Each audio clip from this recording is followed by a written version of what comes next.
Hello everyone, welcome to Crack Cat with Aparna Rastogi. And today, on request of many students, I have made this video on bubble graph. In this video, I shall be discussing how to read a bubble graph, and I shall also be discussing on the aspect of how you need to choose a DI set, along with discussion of a set based on bubble graph. So let's quickly move ahead. I'll start with an example itself. So we have a student who is tracking three parameters for 10 states. He is tracking GDP per capita, GDP, and population density. The GDP per capita of a district is defined as the ratio of GDP of that district to the population of that district. So I can say, let me put that as GDP per capita is equal to GDP upon population. Let me put population as P. The population density of a district is defined as the ratio of the population of that district to the total area of the district. So population density, I'll write as PD, is defined as population upon area of the state. He made the following bubble chart in which each bubble represents one of the 10 districts, and the size of the bubble provides a GDP per capita in USD, the value of which is mentioned inside each bubble. So we have the presence of GDP per capita mentioned in the bubble itself. The horizontal axis represents the GDP and the vertical axis represents the population density. Then it is given to us the 10 districts are ranked on the basis of their population, such that the rank of any district is one more than the number of districts which have a higher population than that district. So we have ranking based on population. Also, it is given that the 10 districts are also ranked on the basis of their total area. Now, you can see over here that population and area, these are the two parameters that are not directly given to us. We will have to calculate population and area with the help of these two formula, and we will also have to do this activity for all the 10 states. So the first question that should come in your mind is whether I should proceed ahead with this kind of a question, because you can see that this involves quite a lot of calculation. We'll have to do two calculations for each of these 10 states. So is it a doable kind of a question? Should you invest so much time in it? Now, to decide on this aspect, I will ask you all to first go through the questions. जब भी ऐसा कुछ dilemma आए, पहले questions को देखना है. uh, so let's just read through the questions over here. You can see कि first question में it says, for how many district is its rank based on population the same as its rank based on the total area? So it refers to the ranking which we need to find over here. Second question is also talking about ranking. Third question is asking ki, what is the population of the district with the fourth highest total area? Again, this refers to rank because we'll have to find the population and we know the ranks. Fourth question is, for how many district is the total area of the district less than the district with the fifth highest population? Again, this is referring to the ranks. So we can see that all the four questions are referring to the calculation that we need to do, to the ranking that we need to do over here for population and area. So now, if I how should you decide on the time? So if I have four questions, I usually take an estimate of 2 minutes per question. So I have a time limit of like 8 to 9 minutes for this set. Out of that 8 to 9 minutes, now I can see I do have to make quite a lot of calculations. But after making all the calculations, after finding all the values, do you think that answering all these questions will take any more than 1 or 1.5 minute? So even if you have to invest 5 minutes in calculation, I think this is a very good deal. You will be eventually saving on your time instead of wasting your time on it. So this is a very much doable kind of a question, and you should attempt these kind of questions. However, if the set would have been like that, this information would have helped you in just one or two questions, or maybe just one question, and you had to find some additional information for the rest of the questions, then you may choose to leave it. Or if you could answer three questions basis this information and the fourth question required some additional calculations, then you may choose to leave out the fourth question. So that is how you need to decide which questions are to be attempted, which questions are to be left out. Now let's quickly go through the information given and try to solve the set. So first of all, I will be putting the values of GDP, population density, and GDP per capita. I already have the information of GDP per capita given in the circle itself. So for A, it is 800. Now, how do I read GDP and population density? As I know, GDP is given on the x-axis. What I'll do is the diameter of this circle, the diameter of any circle will help me give the values on the x-axis and the y-axis. So the diameter of A is going to be this one. This value is 120. So the value of GDP for A is 120 million. So I'll put it in millions. Similarly, the horizontal diameter, that is this one, will give me the value of A in terms of population density, which is going to be 600. Let me do the same for B. So for B, this value becomes 160. And over here, the now you can see it is between two. So of course the diameter is going to be somewhere in center of it.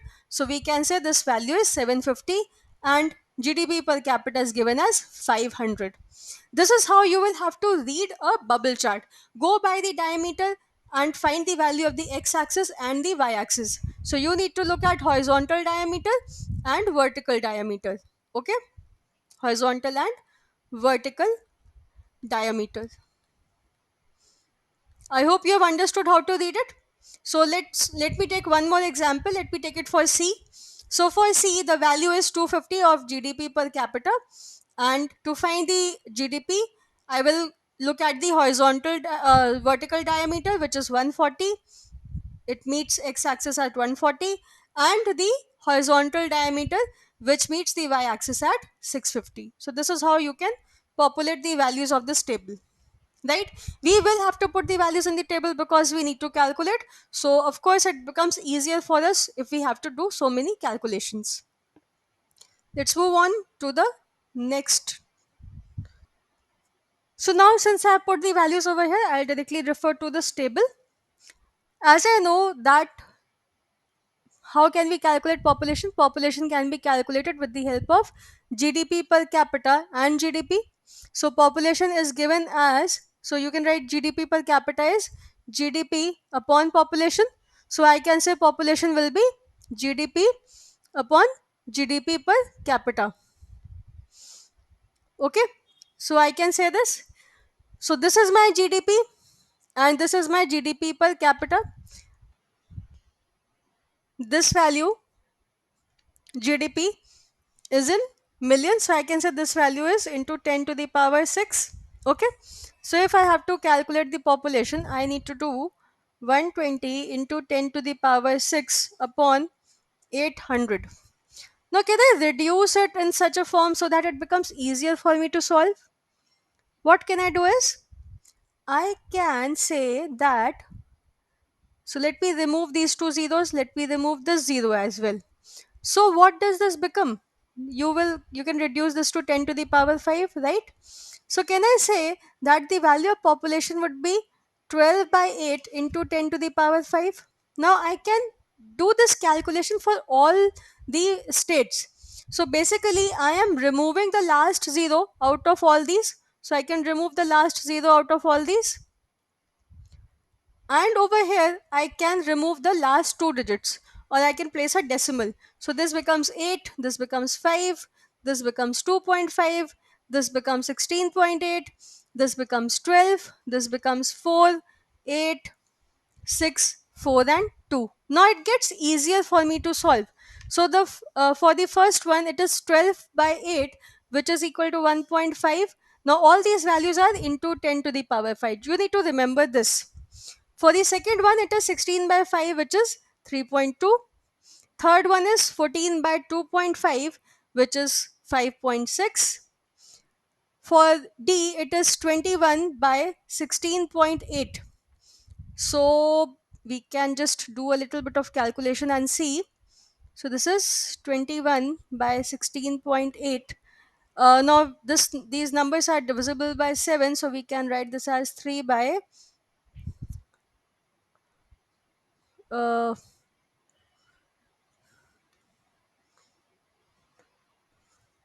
or this becomes 1 by 0.8, or I can say 10 by 8. What is 10 by 8? 10 by 8 is 1.25. Then 24 by 12 is 2. 13 by 4 is going to be 3.25. 20 by 8 is again 2.5. 15 by 6 is again 2.5. 16 by 4 is 4, and 17 by 2 is 8.5, right? So we get all these values. Now we'll come to area. We know that population density is what? Population density is population upon area. So to find area, we need to do population upon population density. We already know the population, and the population density, we need to divide it.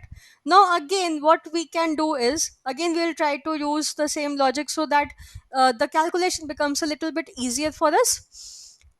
So I can write the population for A to be 1.5 into 10 to the power 5 upon 600, right? I can remove this becomes 4. I can remove these two, this becomes 2. So can I write this as 15 by 6 into 100? So basically what I'm doing, I'm multiplying this by 10 and dividing this by 100. If I do that, then we can do the calculation and the multiplication factor becomes 100 over here. So let me do this. I'll simply write down the values over here. So this becomes 6, 7.5, 6.5, 7, 8, 4.5, 3.5, 8, 4, 5.5. And over here, this becomes 15, 32. So we can take that directly. So 15 by 6. 15 by 6 results in 2.5. Then we have 3.2, or rather 32 by 7.5. 32 by 7.5. Can I write this as 33 minus upon 7.5? Now both the numbers are divisible by 3. I can write this as 11 upon 2.5, or I can write this as 110 by 25, which is what? Which is 4.4 minus, because there's a minus sign. So I'll write this as 4.4 minus. Why have I written it like this? Why have I not taken direct approximation? Because there may be similar values. So with this, I will be able to find out which value is higher, which value is lower. And I'll also keep a check. Okay, here I have used an approximation. If I get two values of the same kind, then I will investigate it further. Okay, moving on. So the next one, we have 5.6 upon 6.5. That means it is going to be 56 by 6.5. Again, I know 56 is divisible by 8. I can write this to be 56 upon 6.4 plus, right? So this becomes 7 by zero point 0.8 plus, or I can say 70 by 8. That means this value becomes 8.75 approximately. 8.75 with a minus sign. Okay, next comes 125 by 7. I'll or rather 12.5 by 7. I will divide it directly and I'll get a value of approximately 1.8. I'll round it off. You get I think 1.79, which you can round it off to 1.8. Then you have 2 by 8, which is, sorry, 20 by 8. So we are multiplying these values by 10. So this becomes 20 by 8, which is 2.5. Then this is 32.5 by 4.5. 4.5. So let's do this. 32.5 by 4.5. I will divide these values by 5. I get 65, or rather 6 point, or I can remove these decimal. So this becomes 65 by 9, which I can directly divide. So I get the value as 7.2. Then this is 25 by 3.5. I can again reduce it and divide it. I get the value as 7.1. You have 25 by 8. I'll again divide it, so I get 3.125. Then this becomes 40 by 4, that is 10. And the last one becomes 85 by 5.5, which you will get as 15.2 or 3 something. So this is how you can calculate the values. Now the work becomes extremely easy. So let's quickly look at this. So what I can simply arrange it, right? So what is going to be the ranking? Let's quickly put the ranking. So this is 1, This is 2. Then we have 3 to be. This is 3. 3.25 becomes 4. This is 5. Then we have 6. Now see, we have two values at 2.5. So both of these will be 6. Why both of these will be 6? Because it says that the 10 districts are ranked on the basis of their population such that the rank of any district is one more than the number of districts which have a higher population than that district. So there are 5 districts that have higher population than 2.5. So the ranking of 2.5 is going to be number 6, 5 plus 1. Now, if I look at the next one, that is going to be um, out of these, it is going to be, so we have 6 and 7. So we will have to look for rank number 8, which is going to be 2. Why 2 will be ranked as 8? Because now we have 7 values that have higher population than 2. So the rank of 2 is going to be 7 plus 1, that is 8. 1.5 becomes 9 and 1.25 becomes rank number 10. We can say now in the same manner we can rank the area as well. So 15.4 becomes rank 1, 10 becomes rank 2, this is 3, then this is 4 and 5, this is 6, this is 7, these two are 8 and 8. So we have 1.8 as rank number 10. So the first question says, for how many district is its rank based on population the same as its rank based on the total area? So the answer becomes the D, E, F and J. So the answer becomes 4. Let's okay. So for how many districts is the difference between its rank based on population and its rank based on total area greater than 2? You can see over here that for none of the states the difference is more than 2. So answer becomes 0. What is the population of the district with the fourth highest total area? So fourth highest total area is this. For this the population is 3.25 into 10 to the power 5. So it becomes 3,25,000. And for how many districts is the total area of the district less than that of the district with the fifth highest population? So first we need to identify fifth highest population, which is 3.2. So this is ranking 6 in number. So that means there are going to be 4 districts which have area less than this. So answer becomes 4. So the question becomes pretty easy once you do these calculations, and these calculations can be done with much more ease, and we can save on a time, and it is actually a very good question to do, because once you have done the calculations you can simply mark all the answers. Okay, so do keep sharing your suggestions for more such questions, for more concept, and I'll surely share videos on those concepts with you all. You can do like this video and subscribe to my channel and share this video with your friends, and you can also follow me on Instagram, and you can join my Telegram group as well. I have shared the details over here. The link of both are in my description below. So stay connected, keep practicing. All the best. Thank you.